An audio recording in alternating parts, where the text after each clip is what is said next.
Your researcher profile provides an overview of your personal and academic information. From this space, you can view and edit the publications you have created, as well as those you are linked to, and access the ORCID settings page. There are two ways to access your researcher profile. The first is through the Login menu.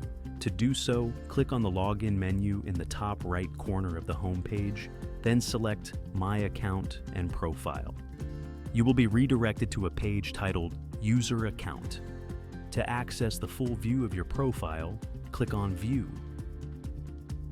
The second method is through the search function. To do so, click on People. In the search field that appears, enter your name, then click on Search. Once the search is complete, your profile will appear in the results. Click on your name to access your researcher profile.